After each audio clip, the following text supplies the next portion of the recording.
Well, it has been noted this week that Ted Kennedy's death came at a time when universal health care, something the senator described as one of his greatest causes in life, is coming up short in Washington, D.C.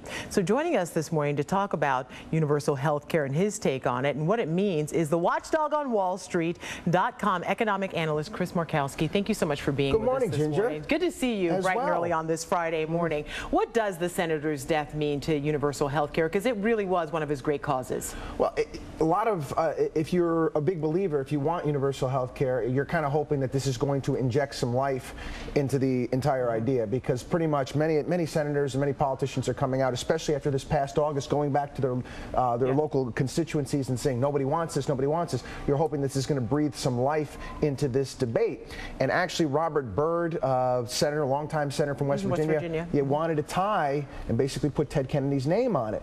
I think personally it's a horrible idea if you're a Democrat, not a good idea. Ted Kennedy may sell in certain areas of the country, but not all. Okay, now it's something we mentioned going into the break, a $9 trillion deficit. Congratulations, you're $187,000. If you're born today, right, you come with a price tag. Every man, woman, and child in this country owes $187,000, and that's something to think about when we're proposing universal health care and all these spending programs and stimulus packages and all this stuff. Is how far can we go? How can we even put our brains around that $9 trillion? That's incredible. Well, I tried to come up with a way, but Ronald Reagan said that if you had a stack of $1,000 bills, it'd be 6 inches high. If you had a stack of $1,000 bills for $1 trillion rather than $1 million, it'd be 67 miles high. The best I can do. Oh my goodness. We'll put arms around that. That's quite a visual. Yeah, we'll never be able to get around that, that's for sure. Okay, do you think a tax on the middle class will help anything? Oh, we're going to have a tax on everybody. It's going to be tax on soda. There's going to be tax on ice cream.